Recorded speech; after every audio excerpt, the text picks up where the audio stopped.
Sir చూస్తాను ఈ కూటమి ప్రభుత్వం అక్కడ ఆంధ్రాలో ఏమో బీజేపీతో పొత్తులో ఉండేది, ఇక్కడేమో కాంగ్రెస్తో ఇండైరెక్ట్గా పొత్తులో ఉండని విధానం ఏ విధంగా చూస్తాయి? ఎప్పుడు కూడా ఇన్ని సంవత్సరాల రాజకీయ జీవితంలో చంద్రబాబు నాయుడు 40 ఇయర్స్ ఇండస్ట్రీ అని చెప్పుకునే ఈ చంద్రబాబు నాయుడు ఇప్పటి వరకు కూడా ఎప్పుడు కూడా సింగిల్గా పోటీ చేసి ఒక టీడీపీ గుర్తు మీద కానీ పోటీ చేసిన దాఖలాలు లేవు. ఎప్పుడు కూడా చీకటి ఒప్పందం, చీకటి రాజకీయం.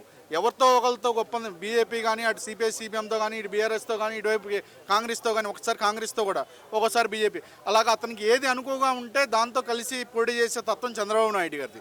అలాగే ఇక్కడేమో రేవంత్ రెడ్డి గారు ఎవరైతే ఉన్నాడో ఆయన శిష్యుడే, చంద్రబాబు నాయుడు శిష్యుడే రేవంత్ రెడ్డి. ఆయన కాంగ్రెస్లో ఉన్నా అది నడిపించేది మొత్తం తెలుగుదేశం బ్యాక్గ్రౌండ్లో అందరికీ తెలుసు ఇక్కడ హైదరాబాద్లో.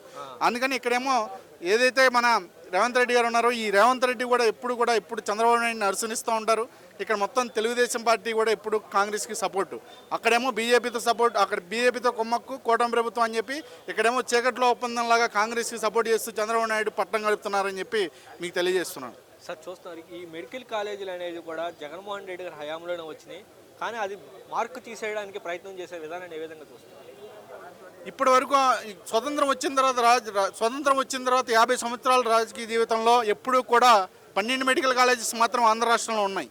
ఆ తర్వాత ఇప్పుడు జగన్మోహన్ రెడ్డి గారు ఆ దీర్ఘాలోచన చేసి 17 మెడికల్ కాలేజెస్కి భూమి పూజ చేయడం జరిగింది. అందుట్లో 7 మెడికల్ కాలేజెస్ కంప్లీట్గా పూర్తి చేసుకొని మనకి ఏవైతే మెడికల్ సీట్స్ 150 మెడికల్ సీట్స్ ఏవైతే 150 పీజీ సీట్స్ ఏవైతే ఉన్నాయో అవి అందుబాటులో తీసుకొచ్చారు. అలాగే 750 ఎంబీబీఎస్ సీట్లు కూడా దానిలోకి అందుబాటులో తీసుకురావడం జరిగింది.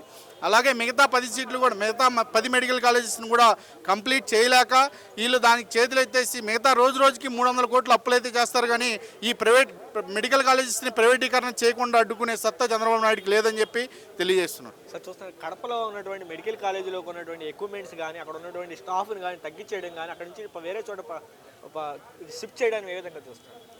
అవునండి, ఇప్పుడు ఏదైతే మన పులివెందుల కడపలో మెడికల్ కాలేజెస్ గురించి మీరు అడుగుతున్నారు. కడపలో మెడికల్ కాలేజెస్ పెడితే దానికి చంద్రబాబు నాయుడు జగన్మోహన్ రెడ్డి గారికి క్రెడిట్ వస్తుంది. ఆ క్రెడిట్ ఆయనకి తగ్గకుండా అక్కడ ఏవైతే ఎక్విప్మెంట్స్ ఉన్నాయో ఆ ఎక్విప్మెంట్స్ అన్నింటినీ, కాస్ట్లీ ఎక్విప్మెంట్స్ అన్నింటినీ కూడా గుంటూరు జీజీహెచ్కి తరలించడం అందరూ చూశారు.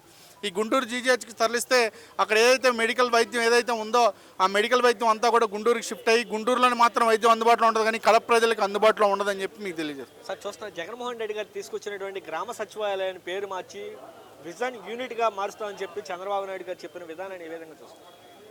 అక్టోబర్ 2వ తారీఖు 2019 అక్టోబర్ 2వ తారీఖు ఏదైతే గాంధీ జయంతి రోజు ఈ సచివాలయాలని కార్యక్రమాన్ని తీసుకొచ్చి ప్రతి సచివాలయంలో గ్రామానికి ఒక సచివాలయం ఉండాలి, సచివాలయంలో ఇన్ని వేల మంది ఉద్యోగాలు ఇంతమంది ఉద్యోగం చేయాలని చెప్పి దగ్గర 1,80,000 ఉద్యోగాలు సచివాలయంలో ఇవ్వడం జరిగింది.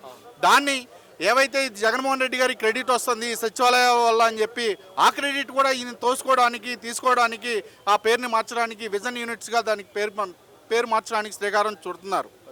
అలాగే ఏదైతే హైదరాబాద్ నేనే డెవలప్ చేశా అని చెప్పి చెప్పుకుంటున్నారు. హైదరాబాద్ని డెవలప్ చేసింది ఆయన ఒక్కడే కాదు, నేదురుమల్లి జనార్దన్ రెడ్డి, దాని తర్వాత చాలామంది ముఖ్యమంత్రులు అందరూ చంద్రబాబు నాయుడు కంటే ముందు పనిచేశారు. వాళ్ళందరి యొక్క చెయ్యి వేస్తేనే హైదరాబాద్ ఇంతలాగా డెవలప్ అయింది. అంతేగాని నేనే సైబర్ టవర్స్ కట్టే అది ఒకటే బిల్డింగ్ కట్టింది, కానీ సైబర్ టవర్స్ కంటే ముందు ఎన్ని బిల్డింగ్లు కట్టారు అవన్నీ కూడా జాగ్రత్తగా చూసుకొని మాట్లాడాలని చెప్పి చంద్రబాబు నాయుడికి తెలియజేస్తున్నాను.